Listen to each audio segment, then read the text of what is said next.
ಇದು ಸಮತೋಲನ ಆಹಾರದ ಒಂದು ಪ್ಲೇಟ್. ಇದ್ರಲ್ಲಿ ನಾವು ಏನ್ ಮಾಡ್ತೀವಿ, ಫುಡ್ ಗ್ರೂಪ್ಸ್ ಅಂತ ಹೇಳ್ತೀವಿ. ಈಗ ನಾವು ಒಂದ್ ತಿಂದಲ್ಲಿ ಯೂಶಲಿ ನಾನು ಕ್ಲೈಂಟ್ಸ್ ಜೊತೆ ಮಾತಾಡುವಾಗ ಏನ್ ಹೇಳ್ತೀನಿ ಅಂದ್ರೆ, ಒಂದ್ ಕ್ಲೈಂಟ್ ಬರ್ತಾರೆ, ಅವ್ರೇನ್ ಹೇಳ್ತಾರೆ ಅಂದ್ರೆ, ಮೇಡಮ್ ನಾನು ರಾಗಿ ತಿಂತಿದ್ದೀನಿ, ವೆಯ್ಟ್ ಲಾಸ್ ಆಗ್ಬೇಕು, ಡಯಾಬಿಟೀಸ್ ಇದೆ, ಸೊ ನಾನು ರಾಗಿ ತಿಂತಿದ್ದೀನಿ ಮತ್ತೆ ಜೋಳದ ರೊಟ್ಟಿ ತಿಂತಿದ್ದೀನಿ ಅಂತ ಹೇಳ್ತಾ ಇದ್ದಾರೆ.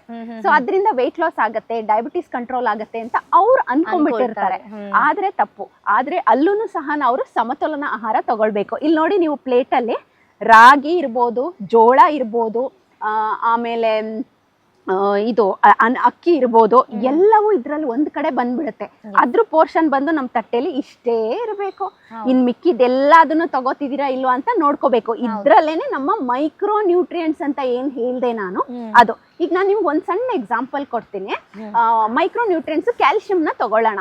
ಈಗ ನೀವು ಇವತ್ತಿನ ದಿನ ಮೊಸರು ತಗೊಂಡಿಲ್ಲ, ಮಜ್ಜಿಗೆ ತಗೊಂಡಿಲ್ಲ, ಸೊಪ್ಪು ನಿಮ್ಗೆ ಆಗೋದೇ ಇಲ್ಲ, nuts and seeds, dry fruits ತಿಂದಿಲ್ಲ ಅವತ್ತಿನ ದಿನ. ಸೊ ಎಲ್ಲಿ 1000 mg ಕ್ಯಾಲ್ಸಿಯಂ ಅವತ್ತಿನ ದಿನಕ್ಕೆ ನಿಮ್ಗೆ 1000 mg ಬೇಕೇ ಬೇಕು. ರೀಚ್ ಆಗತ್ತಾ? ಚಾನ್ಸೇ ಇಲ್ಲ. ಜೋಳದಿಂದ ಆಗತ್ತಾ? ಜೋಳದ ರೊಟ್ಟಿಯಿಂದ ಇಲ್ಲ. ಈಗ ರಾಗಿಲಿ ಆಗತ್ತೆ, ಆದ್ರೆ 1-2 ದೋಸೆ ತಗೊಂಡ್ರೆ ಒಂದು 100 ಗ್ರಾಮ್ಗೆ 300 mg ಕ್ಯಾಲ್ಸಿಯಂ ಬರುತ್ತೆ. ಇನ್ನ 700 mg ಎಲ್ಲಿಂದ ತಗೊಳ್ಳೋದು ಕ್ಯಾಲ್ಸಿಯಂ ಅಲ್ಲ? ಸೊ ಅದಕ್ಕೇನೆ ನಮ್ಮ ಈ Indian council of medical research ಮತ್ತೆ ನ್ಯಾಷನಲ್ ಇನ್ಸ್ಟಿಟ್ಯೂಟ್ ಆಫ್ ನ್ಯೂಟ್ರಿಷನ್ ಒಂದು ಆಹಾರದ ಪ್ಲೇಟ್, ನಮ್ಗೆ ಒಂದ್ ದಿನಕ್ಕೆ ಎಷ್ಟು ಪೌಷ್ಟಿಕಾಂಶ ಬೇಕು ಅದನ್ನ ಅವ್ರು ಕೊಟ್ಟಿದ್ದಾರೆ. ಅದ್ರಿಂದ ನಾವು ಇದನ್ನೆಲ್ಲ ಇನ್ಕ್ಲೂಡ್ ಮಾಡ್ಕೋಬೇಕು.